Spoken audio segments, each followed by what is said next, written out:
the Antarctica topic and ancient civilization topic was extremely high, and it caused him to predict that something big was going to happen.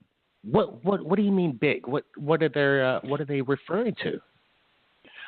They're referring to a possible announcement that there has been a ancient civilization found under the ice. Apparently, in 1938 and 39, the Nazis had a pretty heavy expedition down to the Antarctic. And when they were down there, they found all of these ancient ruins, which part of the ruins they were able to, I guess, cannibalize for their own uses and created bases there, and have ever since been looking through the remnants of this ancient civilization, but keeping it secret. When you get into it, it's quite interesting. And there's a new information coming out through a Michael Sala article, and it says that through briefing sessions coming to an end, you say that the meetings with Sigmund, we're going to get to who Sigmund is and what his connection to you was, but they're saying that there's significant information about Trump and his administration right now to disclose the truth about technologies. Evidence of secret memorandum issued by Trump says that after taking office in January 20, 2017, he's about to declassify secret patents involving health and free energy technologies. Do you think this is really going to happen? Well, when he initially put out the memo, he received pushback from the civilian intelligence community and the DOD, stating that, sure, we will get right on that, but it'll take about 10 years to process. And he fired back, I know I want it released in my first term, which sent chills up the spine of all of these civilian intelligence groups, because they want to keep this stuff hidden. They do not want it to come out because a lot of it is incriminating to them. They've caused a lot of, I guess, crimes against humanity to keep these secrets. He would have the power to basically pardon anybody, whistleblowers, anybody with this information. But you're saying this technology is going to take a while to get out to the public. It's not going to happen overnight, and that's what Trump really wanted. I'm surprised that usually Trump gets what he wants, and there's people in charge of things, a higher power than the president himself. Yes, there are 38 levels of secrecy above the president of the United States, and the intelligence communities have refused to brief Trump on the secret space programs and known extraterrestrial life. But pretty much the same briefing that you would see if you looked up the Reagan diaries and saw the briefing that he supposedly got. They don't trust him. They're afraid that he's just going to tweet it out. Yeah. What are they going to do? I wonder if he just, how he does do his daily tweets, and he sometimes goes on his own tangent, it seems. You think they're still going to be able to control a guy like Trump, almost a free will type of person? No, as a matter of fact, they did not want him in office at all. They would make comments such as, we would stab him on Inauguration Day if we had to. But apparently the DOD approached these intelligence communities and told them that if they did assassinate him, or if they interfered with any peaceful transition, that they would pull an open coup. He's pretty intimidated, it sounds like, when you hear this kind of information. And wow, how do you think the president himself, is he aware that he's pretty much maybe the 39th person in a classification of need to know? Well, yes, this president definitely knows it. It turns out, he's really, he's been into conspiracy theory for a long time. He talks with Alex Jones, who actually just on the 17th made a few remarks about the secret space program that is going on. So it appears that Trump is well aware of a lot of this, also because of some family ties that he has. So he is well aware, and he's also well aware that he's not getting any of the briefings that the other presidents did. Fascinating. And I wonder if they're going to be able to hold the big Trumpster down, and if maybe he's going to, do it on his own and take a risk because he's already been taking a lot of risk. He's on these rallies. He's putting himself out there in the public. So it's quite interesting. I just hopefully he does something soon. Now, let's get into this. You were recruited through one of the MyLab programs at a young age of 6 years old. Can you tell me exactly what is MyLab and how would you become a recruited person or a child at the time? Well, MyLab is, we really need to come up with a better term. It stands for military abductions. And really, MyLabs are, if a person is abducted by a non-terrestrial and returned, the government will come and abduct them again to be debriefed on what the aliens picked them up for. And then they will be given a screen memory and put back in their daily lives. So that's usually what MyLab means. It's been used a lot for these programs such as MK Ultra and a lot of the other Ultra programs. They lump it in under MyLab.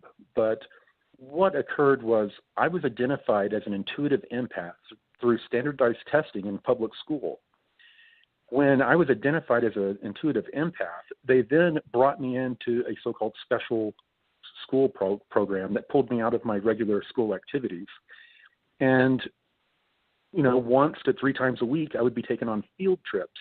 And these field trips ended up at Carswell Air Force Base or other places similar that Air Force personnel, intelligence personnel were at, and they would put us through all types of training and virtual reality scenarios to build personality profiles on us so they would know whether they wanted to draft us up into the secret space program or just have us work for these, I guess, loosely connected syndicates that we call the Cabal or the Illuminati. Yeah, to say the least. So it wasn't all fun and games. It wasn't we're going on field trips and going and sightseeing. You're being tested like pretty much a lab rat. Let me ask you this. Let me ask you what a intuitive. How would you know if you were an intuitive? What kind of test did you? What was the standard? What stood out? Intuitive just means you have a very strong intuition about what's about to happen or, what's going on. You have a good intuition, and you learn to trust that intuition because it's accurate. An empath is a person who actually feels other people's feelings and emotions. So an intuitive empath is a hot commodity for these groups because they can be trained to interface with non-terrestrials. And otherwise, it's usually a one-way communication. If you're not an intuitive empath and haven't had the training, usually you can have a non-terrestrial communicate with you telepathically, but it's usually a one-way conversation. You were part of a highly classified Air Force space program, which closely cooperates with U.S. Military entities such as the National Reconnaissance Office and the National Security Agency. So were you actually a pilot? How did this work? What is actually the secret space program? Go ahead. Actually, this was not I was not involved in the Air Force program. The Air Force program is what we call the Military Industrial Complex program, and they're usually within 500 miles of near-Earth orbit, and they only have a couple space stations that are unknown to us that are around the 400 or 500 mile mark altitude that they service with TR-3B type craft, and they also have small bases on the moon. The program I was brought into was called Solar Warden, and it was a Navy program. And it is an interstellar program. They're out traveling throughout our solar system and into other solar systems.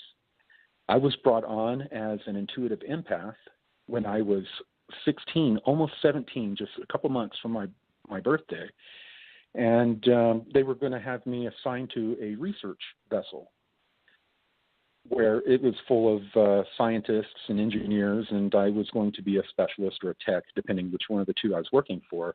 But when I was first brought there, the captain stated that they had a few other people from my program there, and all they did was cry and call for mama the first year.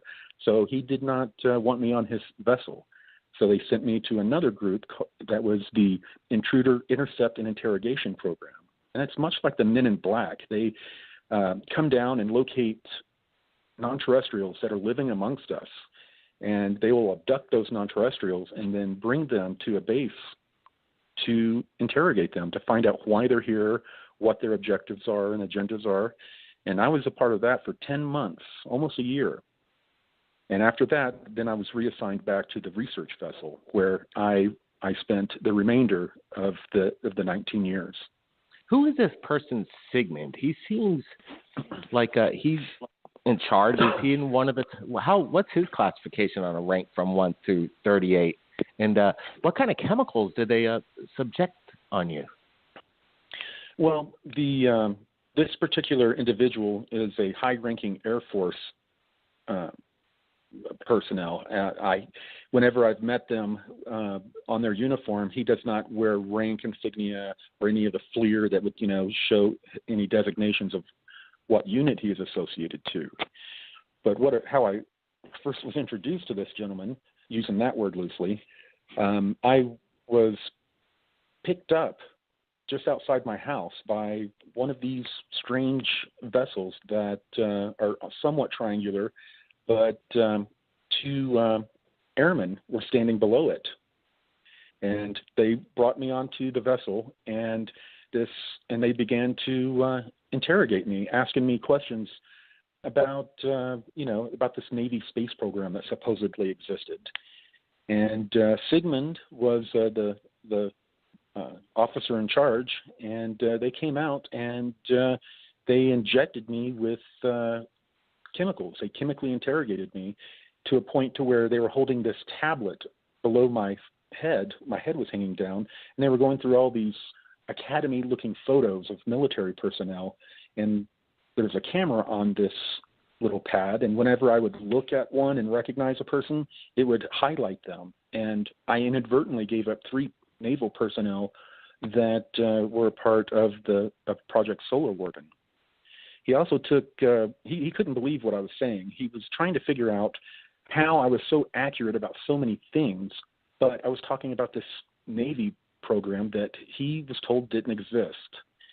And he was very upset once he figured out that I was telling the truth. He said that he thought his group was the tip of the spear, but he found out that they were the effing Coast Guard.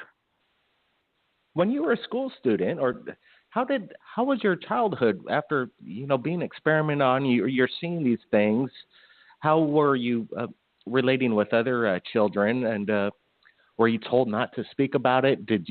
Were you compelled to keep your mouth shut? Did you want to tell anybody? How did you just kind of went public with this stuff not too long ago? It came out. Yeah. It came out in I was a kid and I had this unexplained PTSD. After each of the training sessions or field trips, they would do what they call blank slating, which was basically a mind wipe, and then they would give you a screen memory. What is interesting is that 3 to 5% of people that they give screen memories to or do the blank slating on, it doesn't work. Within days or weeks, the memories come flooding back, and that's usually with intuitive empaths.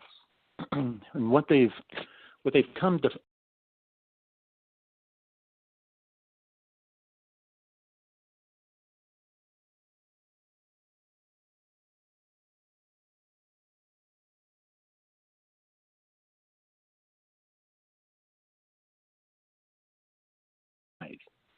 it turns out that your higher self acts like a virtual hard drive, and everything that occurs, memories are stored there as well. And some people that are intuitive empaths get an automatic, backup or download of the information when it's been messed with. Yeah, they tried blank slating me on what we call the 20 and back. You serve 20 years and then they bring you back, and the strangest part is they age regress you to where you were when they drafted you, and then they regress you in time back to the point you were taken.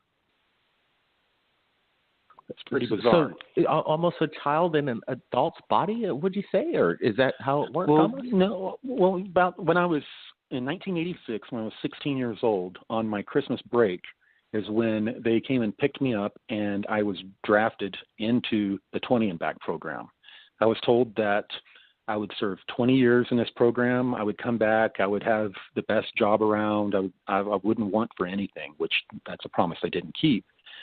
And they stated that my life would not be that heavily affected because they were going to age regress me and time regress me back to the time that I was taken, and that I would pick up where I left off and my family would never notice me missing. Wow. So there's technology for reversing life itself that exists right now that was used upon you. Absolutely.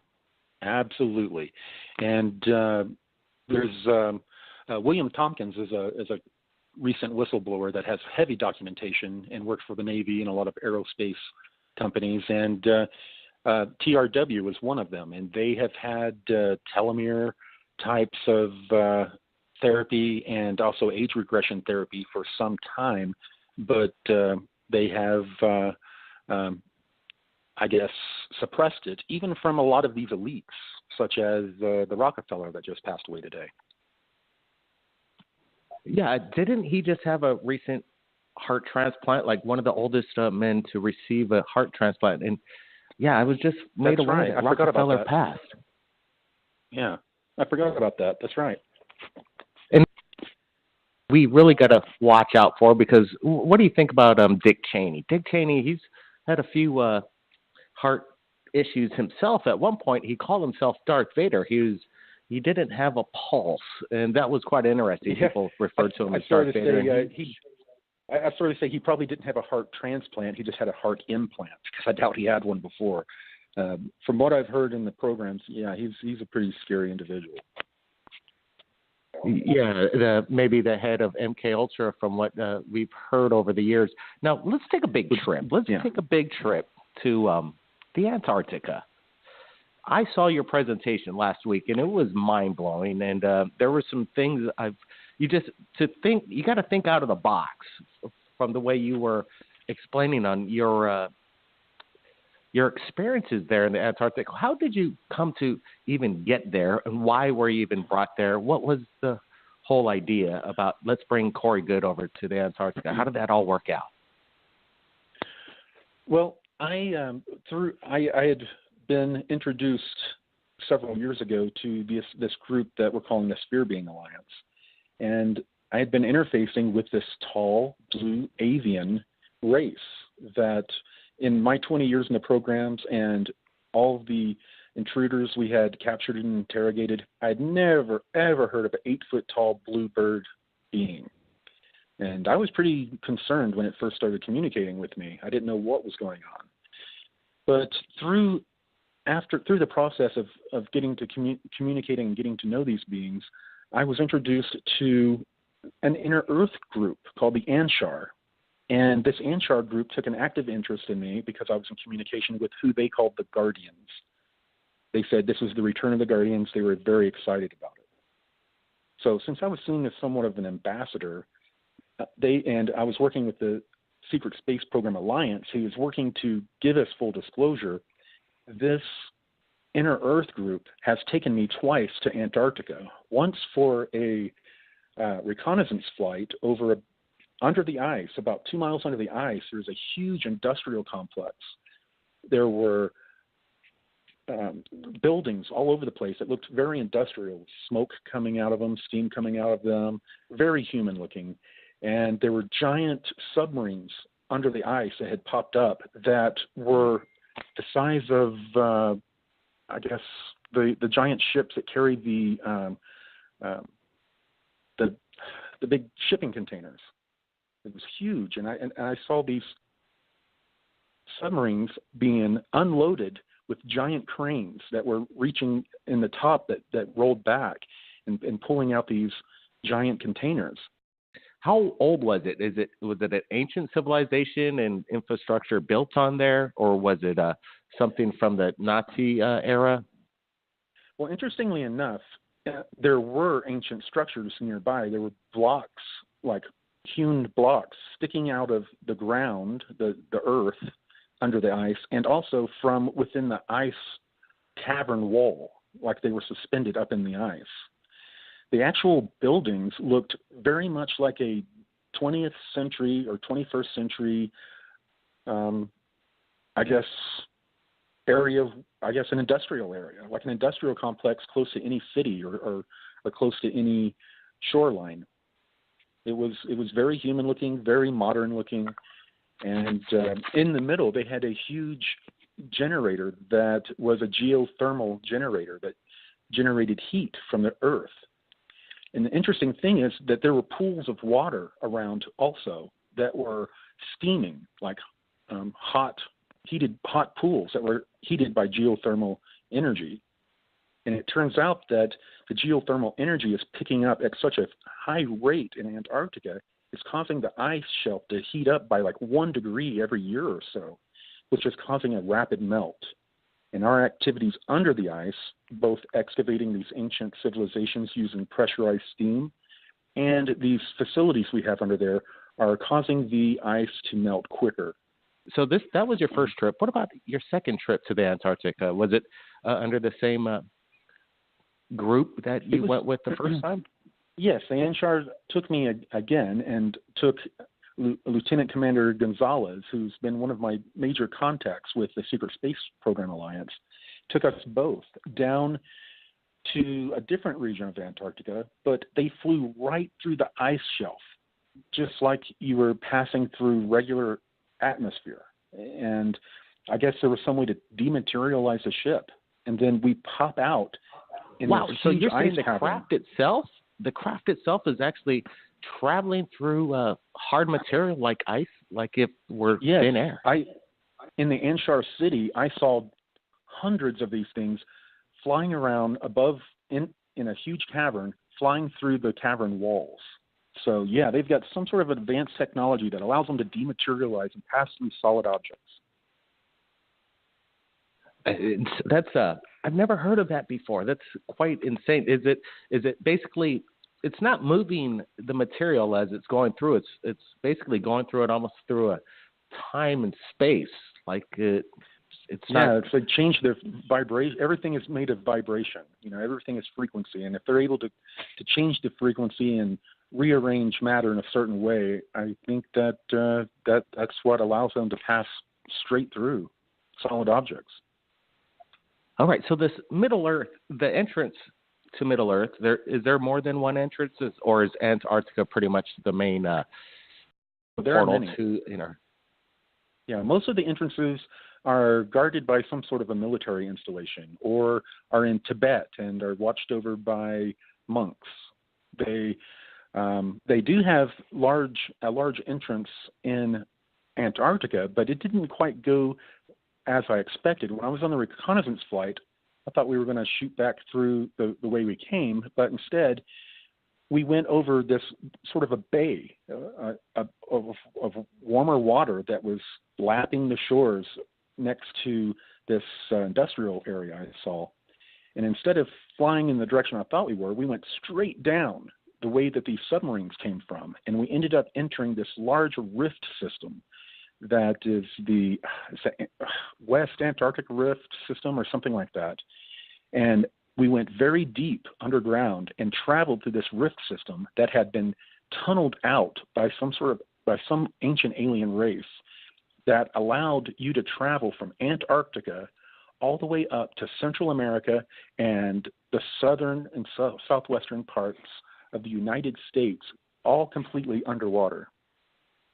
This underground, basically, city, you said that was the size of Texas. Like, it had its own ecosystem. It had its own light, warmth. Tell us about what it's like to be in a place that big. It just sounds so overwhelming. It was overwhelming. When you walk up to a building and you feel like you're going to fall over backwards looking towards the top, or a giant tree, one of the redwood trees. Imagine that. But you walk walk through an entrance into a huge cavern area to where the ceiling is so high you can't even see it because there's a fine mist that it's created like clouds, like a enclosed environment that it even rains in there at times. So let me ask you this. There are people that live an everyday life right here on our, above the planet. Regular life. Is there enough room in inner Earth that we could, as a human race, like go visit other worlds that are we don't have to go to other planets. It's right up there. We could enter this. would they allow like maybe a tourism? Would it be possible, like a tourist destination one of these days?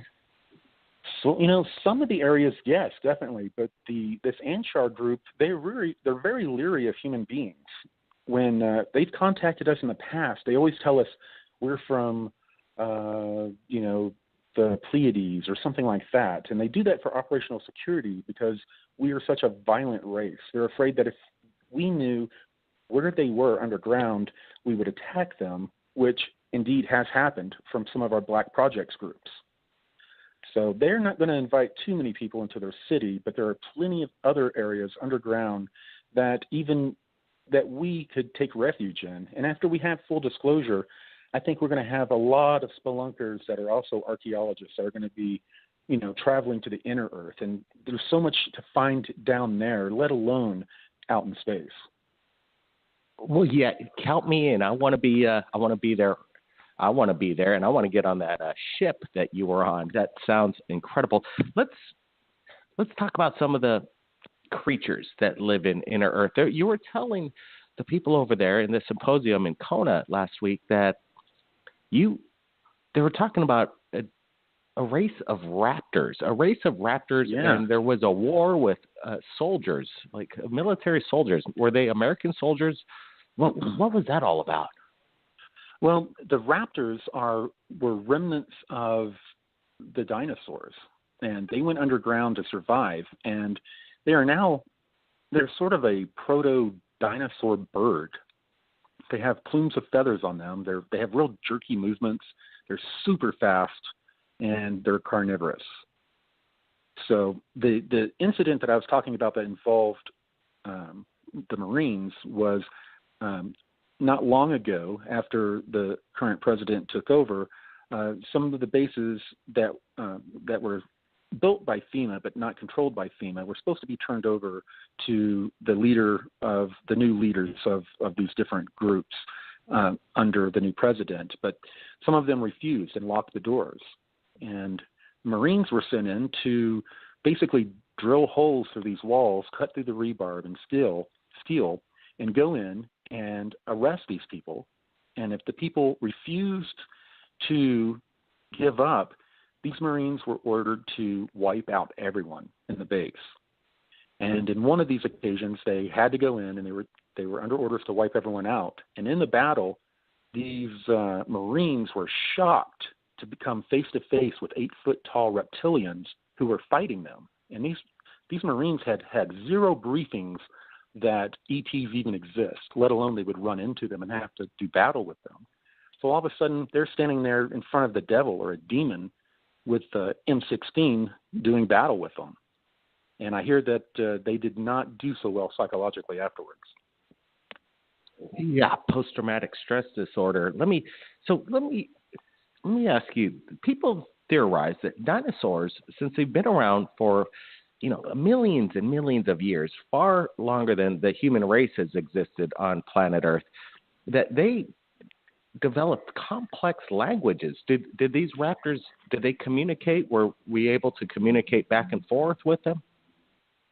Well, I don't know how they communicate. I assume from their physiology it isn't through a voice box. I assume that it's, some sort of telepathic type of thing. But our military has been in contact with them to get access to certain areas, like these giant crystal caves that they took over a long time ago that used to belong to the Anshar. And these giant crystal caves are huge depositories of information. Would it be the president of the United States that would authorize this combat with this raptor race, or would it be some other general above rank of the president? It would be one of these individuals in the intelligence community that has the clearance that's 38 levels above the president, or somewhere above the president within that 38 levels. Wow, incredible. So there were other races down there. You were saying they looked like humans in their own way, different nationalities. You have an Asian-looking race. You have an African-looking race, and there are Caucasians. Do they get along down there? Is there a conflict between the races in Earth? Well, a lot of these human type races that you've described, they don't normally meet with each other, but they kind of stay separated unless there's a huge emergency. They claim, the Anshar at least, claim to have be human beings that originated on Earth approximately 18 million years ago. They say that they've been here that long, and that they've been highly developed technologically and had their own breakaway civilization.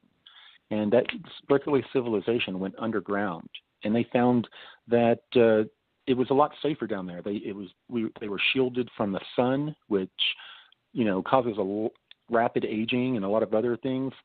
And they were also isolated away from the ebb and flow of disasters that occur on this planet on a regular cycle. Wow, that's amazing. So what would you prefer to live in? Up here on the surface of the Earth or inner Earth? What would you prefer if you really had a choice? If they offered my family and I a condo down in that Anshar city, I would disappear in a heartbeat. Wow.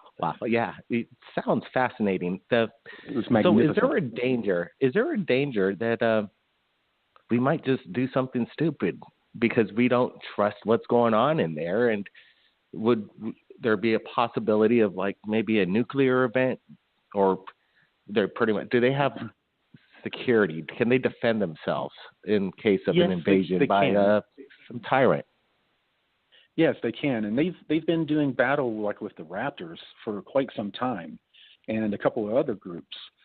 But interestingly enough, since on the surface we've developed these scalar weapons, we can penetrate deep, like 40 miles into the ground, and that has become a major, threat to them because it has been used on some of their facilities. Some of these groups, they're looking to take out all the negative ET underground facilities, which there are many, but in doing so, they don't differentiate. They find an underground base, it isn't ours, so they attack it remotely with this technology. Wow, and what about this? Have you left planet Earth? Have you been in space? Yes, I was assigned to the research vessel they called the Sommerfeld. That I was assigned to that for 19 years. Even though I was sent on other expeditions and missions, my assignment was to this research vessel. And the research vessel, we spent a lot of time around Jupiter. We spent time around. They even did studies of the sun, where they were shooting probes into the dark spots, the little eddies on the sun, and to penetrate the sun to get more information about it, and they were able to prove that it's an electroplasmic sun. It's not a giant hydrogen generator or whatever. And the fact that our universe, the physics model that is used in these black programs, is an electric plasmic universe model. The fact that that's been suppressed from surface humanity, that's what's not allowed surface humanity to develop a lot of these, very interesting technologies such as free energy or anti-gravity. Once we are taught the true physics and we understand that everything is electric plasmic, then we will adopt a new mathematics model and we'll be able to build these things very easily. What was the ship like? What did the ship, did it launch from a regular launching facility like Cape Canaveral, or was it a secret mission? Well, and it was how big was the ship? Yeah, it was originally built in the early 80s in a secret location under the mountains in Utah. And then they were flown into space, and then our personnel are brought there in smaller craft. Now, this particular craft was, and they're very much like a nuclear submarine, a nuclear submarine in space. As a matter of fact, a lot of the people that serve on them are what they call squids, or are either current Navy submarine personnel or used to be Navy submarine personnel. So it's basically no different than being in a submarine, a very large submarine that's modular, just like the new nuclear submarines. And, it had a crew that went from anywhere from like 260 or 70 to over, 300 people, which, they have naval vessels that are much larger than that. And and it was cigar-shaped. And some of the larger cigar-shaped vessels are up to 1 kilometer long, if you can imagine that. Wow. It sounds like an adventure that if your life was done now, you would have already completed any more than most people could ever dream. So that's, you could walk away and think to yourself, that's a testament. Yeah, my brother's interrupting me, but yeah, what a testament. What about when you went onto did you get to the dark side of the moon? What's going on over there? Did you get to? Yeah, that's where the Lunar Operation Command is on the dark side of the moon at about the 10 o'clock position, just on the other side. Sometimes videos have popped out of, a flurry of craft flying away out of that area.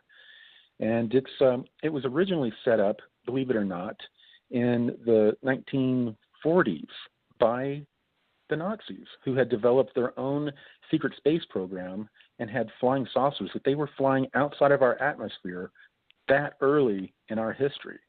And they developed they set up a base there that at one time it was shaped like a swastika, the way they did the buildings. Wow.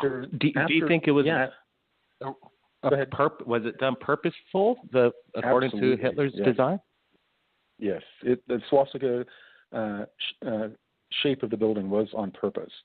After the Americans, basically the Germans infiltrated the military-industrial complex of the United States through paperclip, and then after these negotiations that occurred in 1952, after the Nazis overflew the White House and D.C., that forced, Truman and Eisenhower to come to the table with them and discuss a partnership, because the Germans knew that the highest secret in the land was the ET phenomenon. And it's not because they didn't want people to know about ETs, it's because they didn't want people to know about the free energy that powered them. So once they had infiltrated the military-industrial complex, basically took over and won the war, post-war, basically, then this new military-industrial complex space program began to utilize the Lunar Operation Command, this base on the moon, and they built it out. And as they built it out, they purposely removed the shape of a swastika from the way the buildings were organized. Elon Musk has been paid basically approximately $100 million to fly a couple billionaires around the moon, apparently in the next couple of years. When they're on their adventure, I'm sure they're going to be going around the dark side of the moon. How are they going to? Yes. How are they going to suppress it? Do you think they're going to reveal what's on the dark side of the moon? These billionaires, I'm sure they want to find out for themselves. They could. Most of these secret bases, both the non-terrestrial ones and the human ones, are masked by using this holographic technology. What is not masked, however, are some of the ancient ruins up there and crashed vehicles. Apparently there was an ancient war that occurred in our solar system, and the moon ended up being kind of like a Switzerland area. I mean, no battles are allowed to occur on it, and they left it. I mean, you have non-terrestrial groups that can't stand each other, have been at war for millennia, that are just a few kilometers away from each other on the moon, but they never fight. And because of this big treaty that occurred. Now, they left a lot of these crashed ships and other debris on the backside of the moon as a testament to remind the other groups how terrible this war was. Interesting. The Star Wars. The Sure, go Star ahead. Wars story is basically true. It did not happen long, long ago and far, far in a galaxy far, far away. Most of it happened in our own solar system. And it's happening right now. Yeah. Yes. That's it's incredible. When is disclosure going to happen? Is there any way that you could provide any kind of evidence that we could just blow the lid off everything and, do something to get things rolling? Because your experience, I'm jealous, man. A lot of people want to experience the same thing and not have to go through these MyLab programs. Yeah. I have people all the time contact me and saying, "How do I join this program?" And I'm like, "Have you listened to anything I said?" It's dark. There's dark stuff going on. There's a human slave trade, interstellar human slave trade going on, to where, for a long time, these non-terrestrials were coming down and scooping up humans and then taking off with them. And finally, these Illuminati type groups said, "Wait a minute, that means they want humans, so humans are a commodity." So they began trading people for technology and other biological information from other star systems that they could use for their studies. So, nearly 1 million people go missing every year, and a good portion of them end up being traded off as slaves or worse in this intergalactic slave trade or interstellar slave trade. Now that's kind of scary. I have to say, because there are millions of people around the world that say they've been abducted every year, and a lot of them, unfortunate ones, are never to be seen again. Yeah. Well, when it comes to full disclosure, if we get a full disclosure event, a lot of people that listen to the show might be saying, "That would be great. It'd be a big kumbaya moment. We'll all hold hands and, sing a song." But disclosure, if we get full disclosure, it's going to be one of the most traumatic events that ever happened to humanity. But it's needed because all evolution happens in stress. A lot of these groups right now are working on a partial disclosure to where they will unroll disclosure over 50 to 100 years. They want to make sure that many of them have a chance to die because so many crimes against humanity have been committed just to keep the secret alone. So disclosure is a very shaky subject, and a lot of people just don't know how to do it. They don't know how to do it. Yeah. Well, little by little, soft baby steps in the beginning, but give us a little bit and then a little bit more. I guess they're doing it a little through technology, because technology seems like they are trickling down some of the information that they have in their archive. Yes. Yeah. They've been this slow release of information and planting seeds in our consciousness about the aliens and these secret space programs has been going on for quite a while, going all the way back to the Star Trek when it came out with Gene Roddenberry. Gene Roddenberry had close connections with the son of a major admiral, according to Dr. Sala's research, that was involved with solar warming. So he had a direct contact with people that were in the U.S. secret space program. Yeah, Michael Sala, he does good work, and I want to be touching base with him real soon. But, the show's just about done, but that just flew by so fast, so much information. We want to invite you back sometime in the near future. I'm sure we just touched the tip of the iceberg with the experiences that you've been on, and you probably could go on for days talking about this. But can you please tell us how people could find you, and what are you going to be doing next? And is there any message that you've received from any of these alien races that we should be aware of? Well, I can be reached at spherebeingalliance.com. I also have a YouTube channel, Sphere Being Alliance. And a lot of these non-terrestrial groups are very positive, but we do have the negative ones, and a lot of people don't want to believe that. And we have to be mentally prepared for such a thing. And, you know, I'll be happy to come back on your show because, yes, we have plenty to talk about. And Dr. Sala is about to release 3 more articles. He released one today that are going to cover a lot of intelligence that I briefed him on the 16th of this month while I was there in Hawaii. Absolutely. That was incredible. It makes me think, and it makes me think along many hours after this conversation and what I heard last week from what Corey Goode just told us. Everybody, take a look at the Sphere Being Alliance. All the links will be below in the description. Stay tuned and keep in touch with Corey Goode on his YouTube channel because he's coming up with updates quite often. That was Corey Goode, everybody. And if you've captured anything quite amazing in the skies, something on video that you can't explain, submit it to us right here at Third Phase of Moon. Wow, incredible story, incredible insight and information. We'll see everybody again next time. Blake Cousins, Third Phase of Moon.